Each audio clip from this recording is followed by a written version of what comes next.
Nous sommes déjà rendus à ce troisième dimanche du carême. Et comme je le disais au début du carême, je continue une série d'homélies qui nous parle sur nos besoins fondamentaux.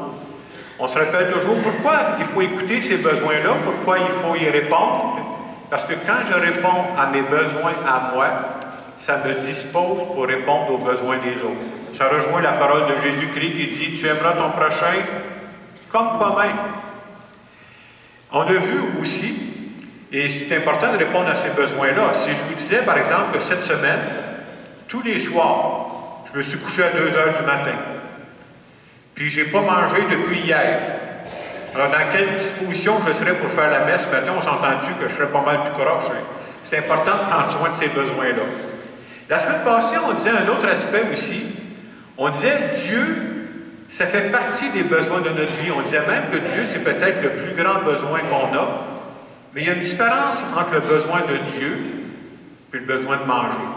À midi, quand je vais arriver, là, je vais le sentir, le besoin de manger. C'est sans crainte, là. Ça, je ne l'oublierai pas.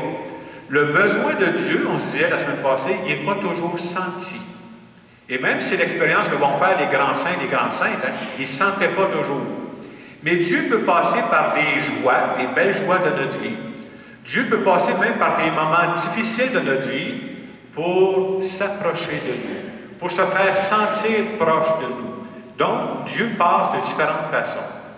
On se disait aussi comment c'est important pour garder notre foi vivante de dire à Dieu, il y a des situations qui nous dépassent, hein, d'être capable de dire à Dieu, Dieu, j'ai besoin de toi. Je ne sais pas si vous avez pensé à ça cette semaine, moi je l'ai répété quelques fois, Dieu, j'ai besoin de toi. Ça me rappelle d'abord que je ne suis pas tout seul, puis que je peux compter sur lui quand moi je me sens dépassé. Ce matin, nous continuons. La première lecture qu'on avait était tirée du livre de l'Exode. Et dans la première lecture, on nous rappelait, entre autres, le récit, c'est un récit mythique qui nous est conté, hein, que Dieu a créé le ciel et la terre en 6 jours, et on nous dit que le 7e jour, il s'est reposé. Je me souviens que j'avais déjà parlé de ce texte-là, puis il y avait des gens qui disaient quoi, il était-tu fatigué, le bon Dieu? Pourquoi il s'est reposé le 7e jour? Alors, vous comprendrez que quand on lit ces textes-là, ce n'est pas pour des textes qui sont à prendre au pied de la lettre, mais c'est pour, à travers ces textes-là, il va nous rappeler ce que Dieu attend de nous, parce que nous sommes créés à l'image et à la ressemblance de ce Dieu-là. Et dans la lecture, on disait, tu prendras 6 jours pour travailler, le 7e jour sera consacré au repos. Les besoins qu'on veut nous montrer à travers ce texte-là, c'est que comme être humain, oui, on a besoin de travailler, de réaliser notre vie, et oui, on a besoin de se reposer. Et peut-être qu'il faut préciser qu'est-ce qu'on met derrière le mot travail, peut-être qu'il faut préciser ce qu'on met derrière le mot repos. Alors, premier besoin qu'on veut nous montrer à travers cette lecture, on a besoin de travailler. Comment je traduirais ça pour être concret pour nous autres? Ce qu'un être humain a besoin, on a besoin de savoir que notre vie sert à quelque chose. C'est très important. C'est très important de savoir que ma vie a un sens. Et vous savez, dans une société de production comme la nôtre, quand on parle de travail, pour ça que je le précise avec d'autres mots, vous savez à quoi on pense, nous autres, travail égale salaire. Mais si mon travail, la seule motivation qui m'amène à travailler, c'est mon salaire, vous allez voir que ça ne prendra pas de temps, la motivation va baisser. Hein.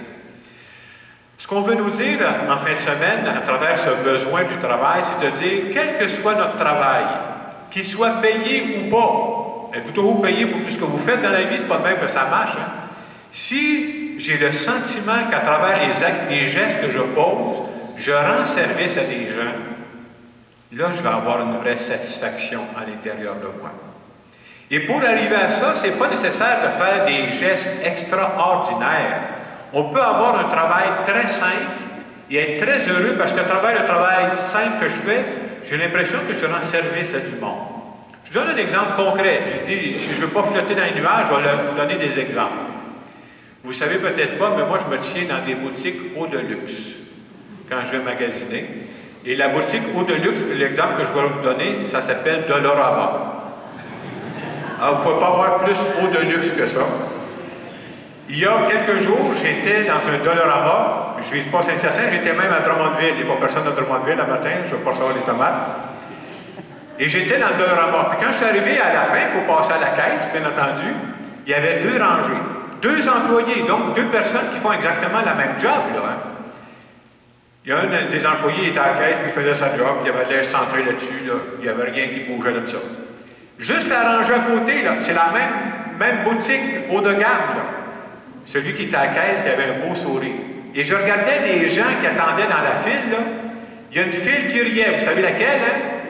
C'est celui qui avait le sourire. Donc, on peut faire le même travail. Si tu le fais avec le sourire, ça change tout. Et ça procure une satisfaction à toi et aux autres. Un autre exemple, ce que j'appelle travail pour savoir si ma vie est utile. Vous savez peut-être, la semaine qui commence, il y a un nom spécial pour cette semaine-là. Ça s'appelle la semaine de la relâche. Pendant la semaine de la relâche, je peux vous dire qu'il y a beaucoup de grands-parents qui ne feront pas relâche. Vous savez ce que ça veut dire? C'est qu'à un moment donné, ils vont garder leurs petits-enfants. Et c'est vrai que peut-être cette semaine, mais si tu fais ça par amour pour tes petits-enfants, est-ce que tu vas être fatigué quand même à la fin de la semaine? La réponse est oui. Mais tu pourras goûter une belle satisfaction. Parce que tu pourras te dire, ce que j'ai fait cette semaine, est-ce que j'ai été utile? C'est hors de tout doute. Tu as développé avec tes petits-enfants des liens, ça, c'est un prix inestimable. Est-ce que Dieu est content de moi quand je fais ça? Oui. Est-ce que vous allez être payé pour ça? C'est énorme. Mais c'est un travail qui a du sens, ça donne du sens à la vie. Je vous donne d'autres exemples que j'entends souvent, et c'est bon de se rappeler ça parce que ça nous rappelle que notre vie est utile. Des gens qui me disaient, des adultes là, qui me disaient, quand j'ai rénové ma maison, je pensais à une dame qui me disait ça, quand j'ai rénové ma maison, quand on a refait de la peinture dans notre maison, mon père est venu. Mon père qui est habile de ses mains, là, il a mis du temps pour nous autres, puis il nous a beaucoup aidés. Et c'est pas juste le travail qu'il a fait pendant cette semaine-là, pendant ces jours-là où on a fait la réparation, là, il s'est soudé des beaux liens. Est-ce que ça, c'est utile? Est-ce que ça fait du sens? Ben oui, ça fait du sens. Et quand tu fais ça, si tu as déjà fait ça dans ta vie, tu ne te poses pas la question, ta vie est utile? C'est oui. Est-ce que Dieu est content de toi quand tu fais ça? C'est oui. Je vous donne un autre exemple que j'entends souvent, puis même que je peux dire que je vis. Le beau rôle des mères de famille. Un des beaux rôles que je vous donne, c'est le suivant. Vous savez, souvent, quand on est mère de famille, ce qu'on fait, c'est qu'on est en contact régulièrement avec nos enfants, nos téléphones. Moi, je fais ça avec ma mère. Et si tu veux avoir des nouvelles de la famille, où est-ce que tu appelles? Appelle ta mère. Tu vas le savoir. Qu'est-ce qui arrive avec ton frère? Qu'est-ce qui arrive avec ta soeur? Es-tu malade? Ça va-tu bien? Y a-t-il des choses qui se passent? C'est beau de voir les gens dire, hey, notre mère, c'est le pilier de notre famille. C'est comme si la standardiste de Belle Canada, je ne sais pas trop quoi. Quand on l'appelle, ça nous permet de garder le lien avec tous les membres de notre famille. Est-ce que c'est un rôle qui est utile d'unir ta famille? Ben oui, pose-toi pas de questions. Ça, là, ça fait en sorte que ta vie est utile. Est-ce que Dieu est content de toi quand tu fais ça? C'est hors de tout doute. Vous voyez, le sens du travail, je ne vous parle plus de juste de choses payées, hein? Ça donne du sens à notre vie. Je connais des personnes qui ne peuvent pas beaucoup bouger. Vous savez, ces personnes-là tricotent. Ils tricotent, ils font des chaussettes, toutes sortes de choses pour faire plaisir à tout le monde. Il y a même des personnes qui donnent ça dans les hôpitaux pour aider d'autres personnes. Est-ce que c'est utile? Ben oui. Est-ce que ta vie a du sens? Ben oui. Est-ce que Dieu est content de ce que tu fais? Bien oui. Dernier exemple que je vous donnerai, il y a des personnes qui sont rendues à un stade de leur vie qui sont tellement malades. Ils n'ont plus de santé physique. Et souvent, ces personnes-là ont l'impression de dire, mais ma vie est complètement inutile, parce qu'on vit dans un monde où il faut produire, hein, la production. Ces personnes-là ne sont plus capables de faire des activités.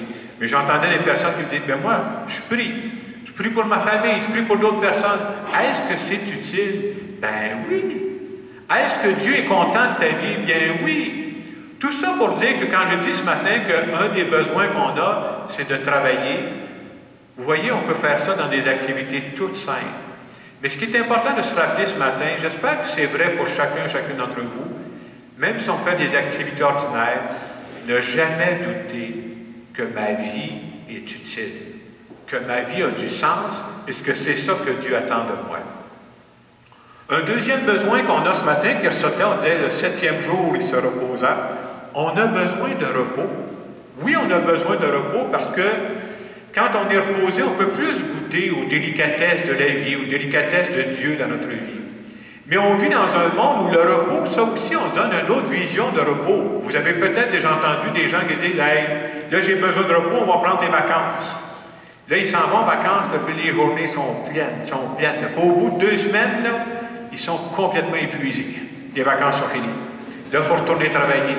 Vous voyez, on a une notion de repos, des fois, qui peut complètement... C'est pas ça qu'on a besoin. De temps en temps, on aurait besoin de s'arrêter. Oui, on a besoin de repos parce qu'on fait tous l'expérience, puis moi aussi, je l'ai fait, cette expérience-là. Quand tu es fatigué, là, la patience est moins grande. Quand tu es fatigué, le sourire il est moins grand aussi. Hein? On a besoin de moments. Oui, on a besoin de divertissement. Ça peut être très bien, mais pas juste de divertissement. Dans le mot repos, ce qu'on veut nous dire, c'est qu'on a besoin de moments pour s'arrêter, pour se ressourcer intérieurement. Ça peut être par une lecture, ça peut être par différentes choses, par des moments d'arrêt. Et pour nous qui sommes des personnes croyantes, un moment juste pour parler avec Dieu, un petit moment de prière, ça fait partie des besoins de l'être humain pour avancer. Dans l'Évangile de ce matin, on nous parlait de Jésus qui chassait les vendeurs du temple. Pourquoi il faisait ça? C'est parce que les gens qui étaient rendus, qui allaient au temple, c'était pour faire du commerce, c'est pas pour ça. Et ce qu'on veut nous rappeler à travers cette page d'Évangile-là, c'est que le temple de Dieu aujourd'hui, c'est qui? C'est nous autres. Et toutes ces semaines où on prend la peine de regarder quels sont nos besoins qu'on a, on est en train de faire un genre de ménage à l'intérieur de nous. Est-ce que c'est important de faire ce ménage-là? Oui, parce que je veux correspondre de plus en plus à ce que Dieu attend de moi. Alors ce matin, à travers cette célébration, je dirais juste le fait qu'on est ici ce matin, là, on vient dire à Dieu, je viens ici me ressourcer. C'est une partie de repos, ça. Je viens me ressourcer auprès de toi. Et pendant cette célébration, c'est vrai qu'on va offrir le pain et le vin tantôt. Je vous invite à offrir votre travail. Vous voyez ce que je mets dans le mot travail, là? Je viens offrir à Dieu les petits gestes qui font en sorte que ma vie est utile, que ma vie ait du sens. Et je veux dire à Dieu, c'est ce que j'ai de plus beau, et viens m'aider à continuer la mission que tu m'as confiée. Je vous laisse quelques instants pour présenter à Dieu la belle utilité de chacune de vos oui.